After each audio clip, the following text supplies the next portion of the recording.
Welcome back, everyone, to another deep dive. Today, we're going to be exploring stress management and finding peace in this crazy modern world.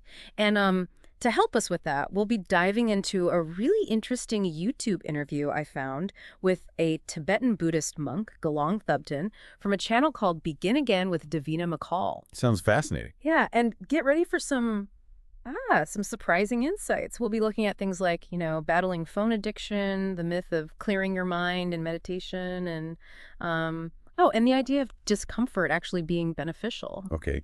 Well, one thing that really struck me about Gelong Thubten's story was how he ended up at a Tibetan Buddhist monastery. It wasn't like, a lifelong dream or anything. He actually reached a breaking point at just 21 years old. Burnout at 21. Wow. I feel like we're hearing that more and more these days. Yeah. What was his life like before the monastery? Well, imagine London and New York City, pursuing an acting career, partying hard. Sounds exciting, maybe. Yeah, glamour. But he was also struggling with a lot of underlying depression and anxiety. So kind of a classic recipe for burnout. Chasing external validation and trying to fill an internal void. Did he see it coming? Or was it just like a sudden crash?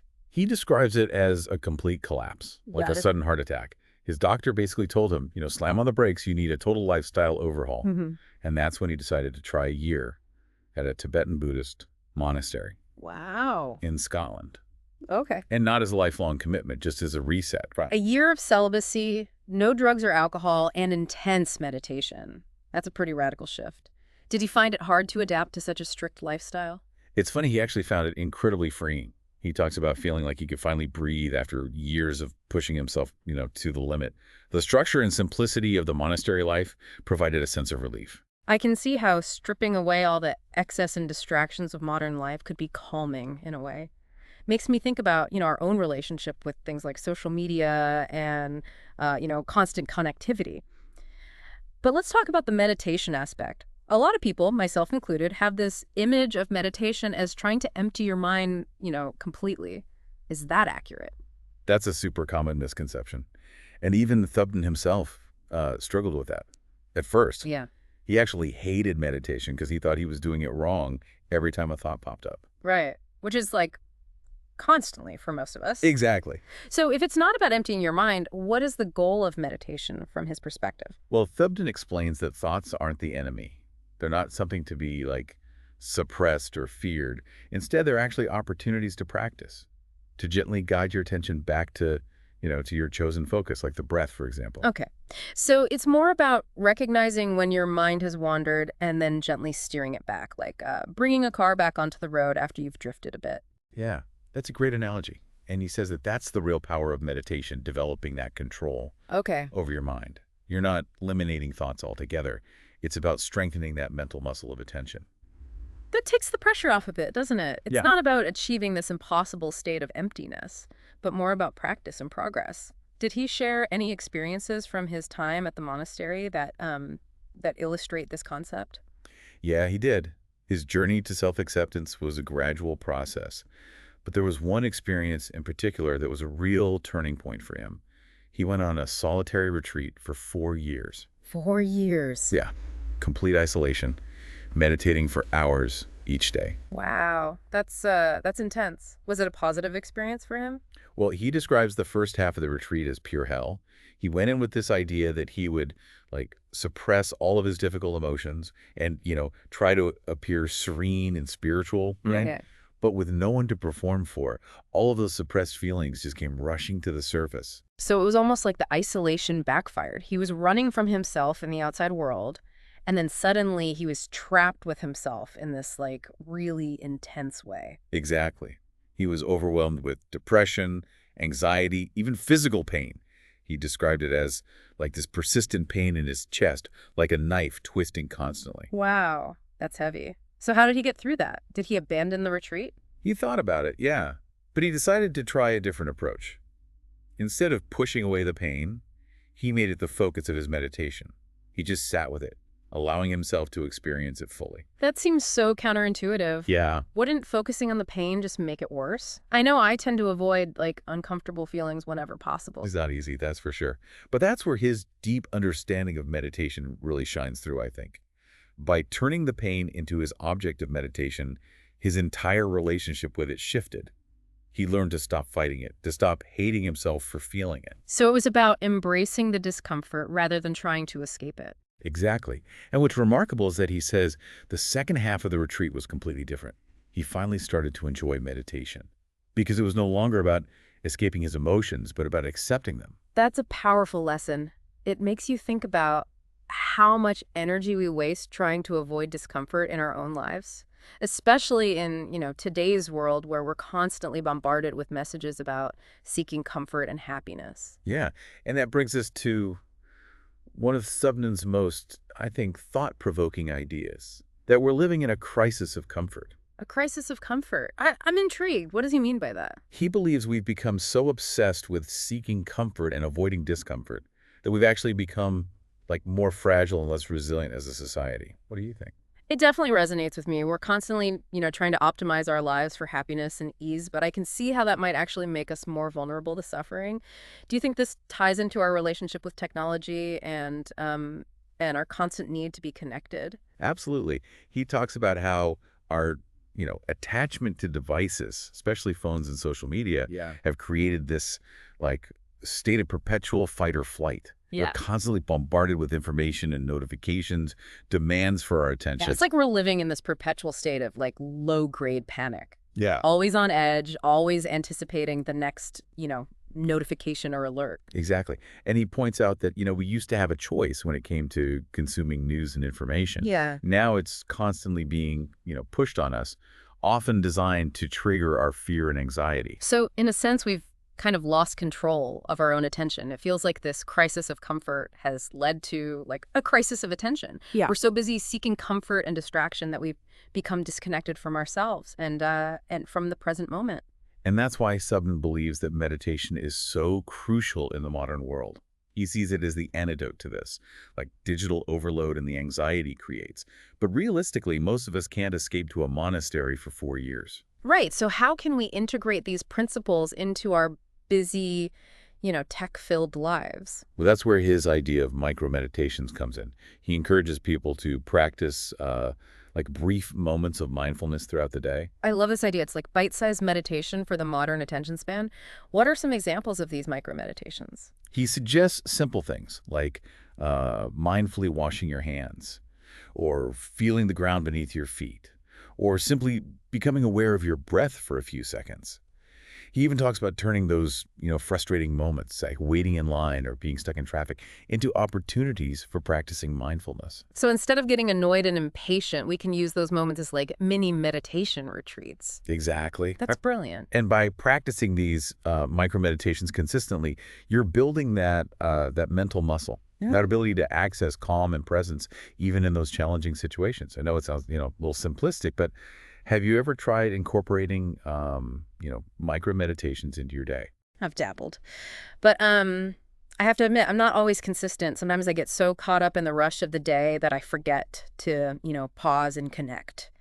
But hearing Thubten talk about it with such conviction makes me want to give it, like, a more serious try. I think that's a common experience. It's easy to get caught up in the busyness of life and forget about these simple practices. That's why it's called a practice. Right. It's not about being perfect. It's about making an effort.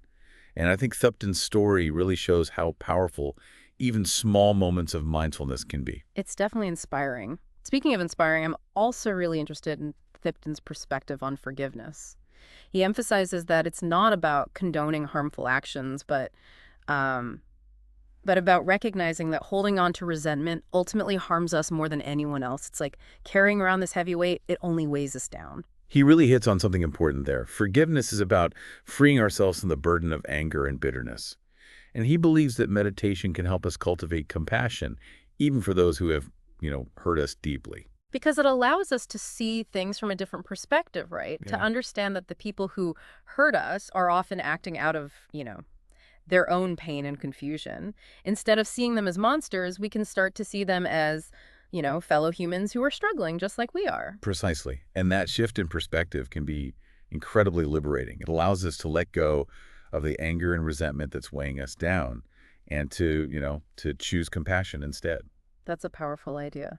But I'm curious, how does this concept of compassion extend to ourselves. Well, Thubten talks about the importance of self-compassion, Mm, learning to be kind and understanding towards ourselves, even when we make mistakes or face challenges. right. It's about recognizing that we're all, works in progress and that we Yes. all deserve kindness and compassion just as we are. That's a really important reminder, especially in a culture that often emphasizes, self-criticism and perfectionism. Absolutely.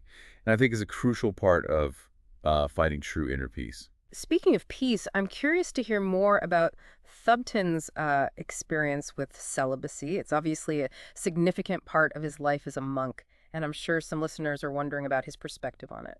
Well, it's important to note that he doesn't, present celibacy as something everyone should do. But for him, it's been a personal choice that has allowed him to, deepen his connection with himself and with others. He frames it as like a redirection of energy rather than a deprivation, Yeah. focusing on what you gain, not on what you're giving up. Exactly. He even talks about how this redirection of energy has fueled his creative work. I found it fascinating how he reframes celibacy. Is this something you've ever considered, or do you see it as like completely out of reach for most people? To be honest, it's not something I've ever seriously considered for myself, but I appreciate how he emphasizes the element of choice. It's about making a conscious decision that aligns with your values and your path, rather than feeling like you're being forced to give something up. I think that's a key takeaway from his message. It's about finding freedom within ourselves, no matter what challenges life throws our way. Which brings us to a really special part of this deep dive, a guided meditation led by Gelong Thubten himself. Are you ready to experience some of these principles firsthand? I'm ready. Let's dive in. Long Upton, take it away. Find a comfortable position, either sitting on the floor or on a chair. If you're on a chair, it's good to sit with a straight back. But whatever is comfortable for you. Rest your hands in your lap or on your knees. Now begin by connecting with a sense of kindness and compassion. You could say to yourself, may I do this meditation for my own benefit and for the benefit of all beings. May this practice help me develop a greater sense of peace and compassion. Now bring your attention into your body. Relax your shoulders, relax your jaw, let your face be soft, let your hands be soft, and start to become aware of your breathing. You don't need to control the breath in any way, just let it be natural. Simply become aware of the breath and feel how it makes your chest or your belly rise and fall gently like a wave. You might notice that your mind wanders away from the breath, and that's perfectly normal. That's part of the process. Each time you notice that your mind is wandering, you gently guide it back to your breath. You don't need to judge yourself or get frustrated. Just gently redirect your attention back to the feeling of the breath in your body. It might be helpful to focus on a particular place where you can feel the breath. Maybe at the tip of your nose where the air enters and exits. Or feel the gentle rise and fall of your chest or belly. Let your mind settle on that sensation. If you're finding it difficult to connect with your breath, you could count your breaths. Just count 1 as you breathe in and 2 as you breathe out. And continue counting up to 10. Then start again from 1. This can help to anchor your attention and prevent your mind from wandering too far. Now expand your awareness to include your whole body. Feel the weight of your body resting on the chair or on the floor. Feel your hands resting in your lap or on your knees. Feel the ground beneath your feet. Imagine that you are breathing in a sense of peace and relaxation and breathing out any tension or stress. Just allow yourself to be held and supported by the present moment. And finish the meditation by making a commitment to yourself that you will continue to practice these moments of mindfulness whenever you can, out of kindness to yourself and kindness to others. Wow, that was incredible. I feel like I just emerged from like a deep, calming pool. Me too. Even a short guided meditation can have such a profound effect. I'm curious, what stood out to you the most in that meditation? The emphasis on self-compassion, I think. That idea of treating ourselves with the same kindness we would offer to a friend. Yeah, that's something I often struggle with. I tend to be much harder on myself than I would ever be on someone else. I think that's common for a lot of us. But it's a good reminder that we deserve our own compassion just as much as anyone else. And the way he incorporated those sentiments into the meditation itself was really powerful. It wasn't just about, focusing on the breath. It was about cultivating a sense of kindness and understanding towards ourselves. Exactly. It's like he was guiding us to not only calm our minds, but also to soften our hearts. Speaking of hearts, I can't help but think back to what we were discussing earlier about forgiveness. Do you think that sense of self-compassion can actually make it easier to forgive others? That's an interesting connection. I think there's definitely a link there.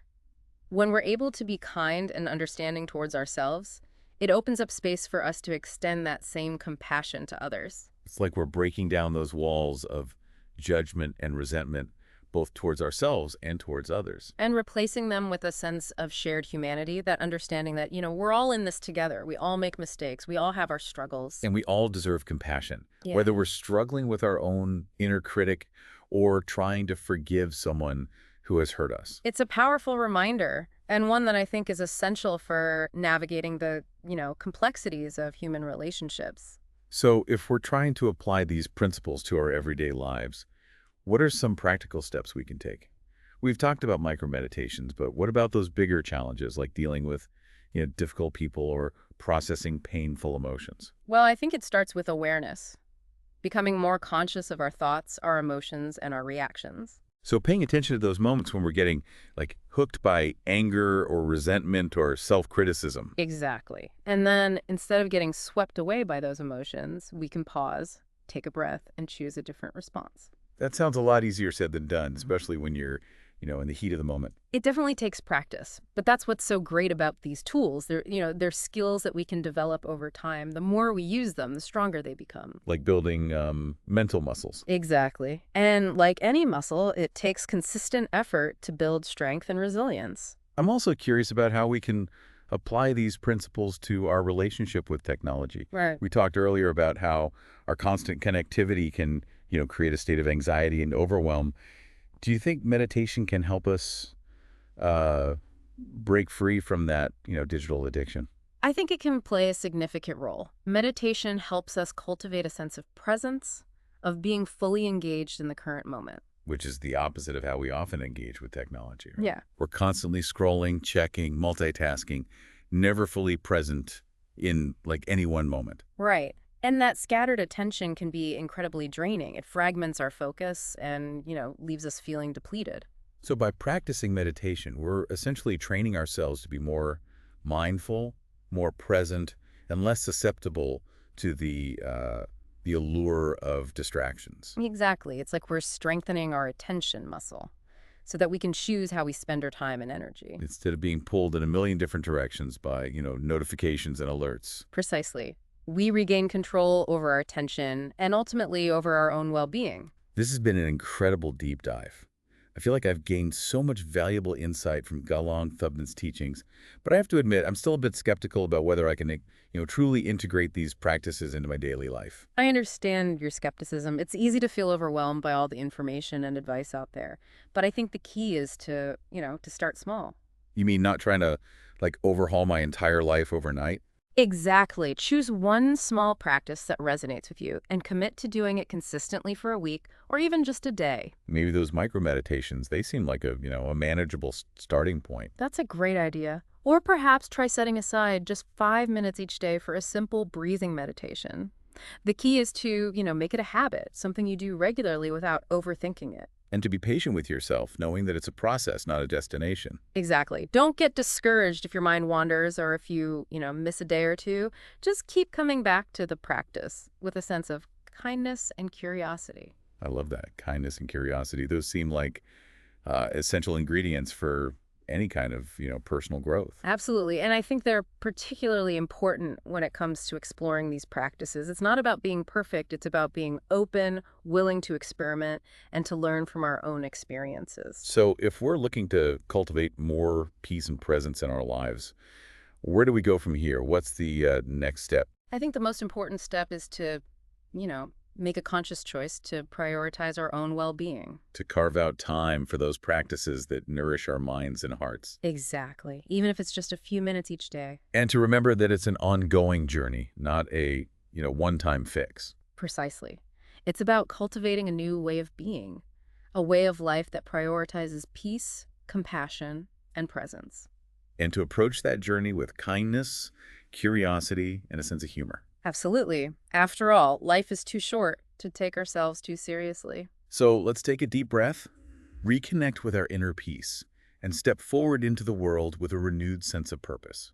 Sounds like a plan. It really feels like we've explored so much in this deep dive with Gelong Thubten, everything from like burnout and phone addiction to micro meditations and the power of self-compassion. Yeah, it's been quite a journey, hasn't it? And, one of the most valuable things I've taken away from his insights is that it's not about, reaching some perfect state of enlightenment. Right. It's more about the process, like the consistent effort we put into cultivating these qualities in our daily lives. Exactly. It's like learning a new language or a musical instrument, It takes time and patience and practice. And that's where a lot of people, they kind of get discouraged. They try meditating like once or twice, and then when their mind doesn't magically empty, they just give up. Right. And it's important to remember that it's called a practice for a reason. It's not about perfection, it's about progress. Mm-hmm. And about being kind to ourselves along the way. Yeah. Acknowledging that it's a journey, not a destination. Thinking back to Thubten's story, it's